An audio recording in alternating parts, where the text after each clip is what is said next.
Bharatiya Janata party को 370 seat अवश्य देगा। अब की बार 400 पार। मोदी सरकार का ये टारगेट का दिन अब ज्यादा दूर नहीं है। इलेक्शन अब बस सर पर ही है, लेकिन आप किसी को भी वोट करें उससे पहले हमारे काम है आपको सभी सिचुएशंस के बारे में पहले से ही वार्न करना, जैसे हम करते आए हैं। मोदी का सपना। आज से 5 साल बाद मोदी जी के हिसाब से अगर वो 400 सीट जीत जाते हैं तो इंडिया कुछ इस प्रकार दिखेगा। And India will be third largest economy then. India will be the third largest economy soon. यही नहीं, मोदी जी डॉलर के प्राइस को गिरते हुए और सभी से अच्छे कनेक्शन बनाकर स्टैंड आउट करने के सपना देख रहे हैं। और ये सपना उन्होंने यूं ही नहीं देखा, इसके पीछे है 2019 से चलती आ रही बीजेपी की मेहनत। दरअसल बीजेपी ने अपनी सत्ता को हिंदुस्तान में मजबूती से स्थापित कर लिया है। वहीं आज के समय में इन चीजों को कुछ हद तक कांग्रेस खुद अपने हाथों से सफल बना रही है, क्योंकि कांग्रेस मोदी के सामने अब स्टैंड नहीं कर पा रही है। एंड आई गेस इस बात से आप एग्री भी करेंगे। एंड ना ही राहुल गांधी और ना ही उनकी तरकीब काम आ रही है। और इन्हीं सब से चीजों का फायदा हो रहा है बीजेपी गवर्नमेंट को और उनकी लोगों के दिलों में डायरेक्ट बसने की स्ट्रेटेजी से। और ये बात तो आप उनकी राम मंदिर वाली नीति से तो बहुत अच्छे से समझ गए होंगे। लेकिन इसमें एक लोग भी है। मोदी गवर्नमेंट की ये पावर सिर्फ नॉर्थ और ईस्ट पर स्ट्रॉन्ग है, लेकिन साउथ साइड आज भी ढीले पड़ते हुए दिखते हैं। चलिए अब इस पे पास से देखते हैं कि कैसे आएंगे तो मोदी ही आएगा तो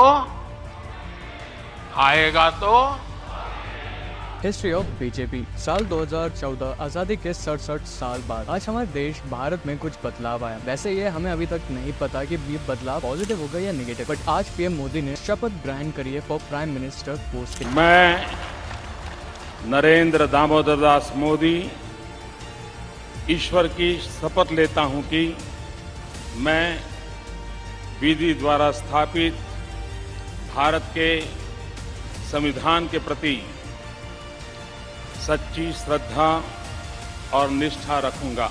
अब आप सोच रहे होंगे कि मोदी गवर्नमेंट के आने के बाद तो हमारा बस लॉस हुआ है, इंडिया की इकोनॉमी में डाउनफॉल आया है, लेकिन ये सच नहीं है। दरअसल कांग्रेस के रूल में India was showing false growth. Banks को फोर्स किया जाता था और अलग अलग रिफॉर्म्स बनाए जाते थे ये फोर्स ग्रोथ दिखाने के लिए। और बीजेपी के आने के बाद they focus on slow but actual growth process and banks की पूरी लैंडिंग वापस की गई। इस वजह से हमारा ग्रोथ रेट फॉल हुआ। ऐसे कुछ पॉजिटिव रिफॉर्म बीजेपी लेके आए थे पिछले 9-10 सालों में, जिसकी वजह से आज इंडिया 5th लार्जेस्ट इकोनॉमी है and is on the way of 3rd largest economy in the world. Today, India is the 5th largest economy, and India will be the 3rd largest economy soon.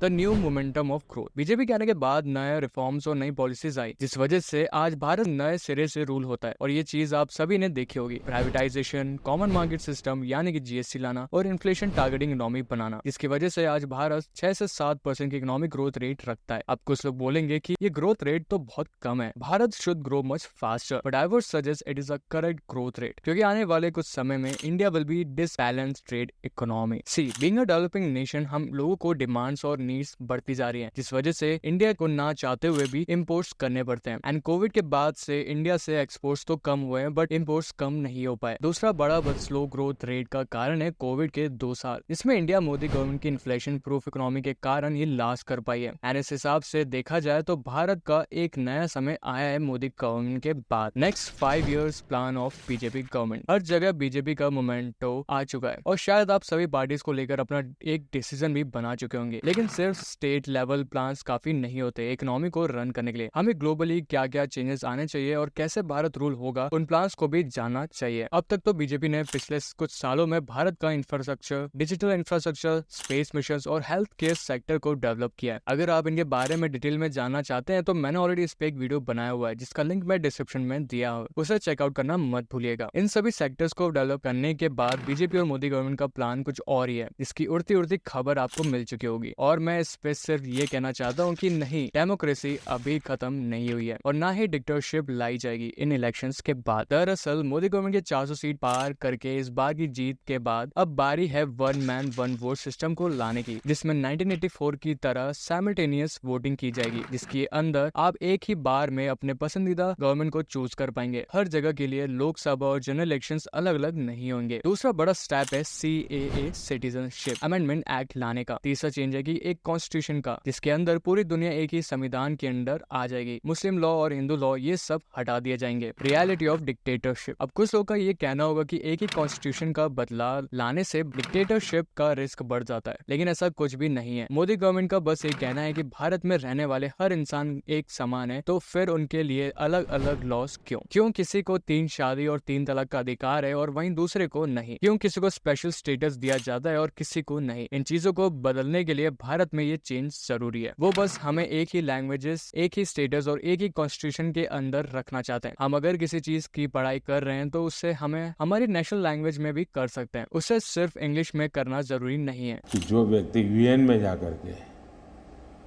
पहली बार दुनिया की सबसे पुरातन भाषा तमिल भाषा का गुणगान करता हो, किस आधार पर उस व्यक्ति को आप ऐसे आरोप लगा रहे हो?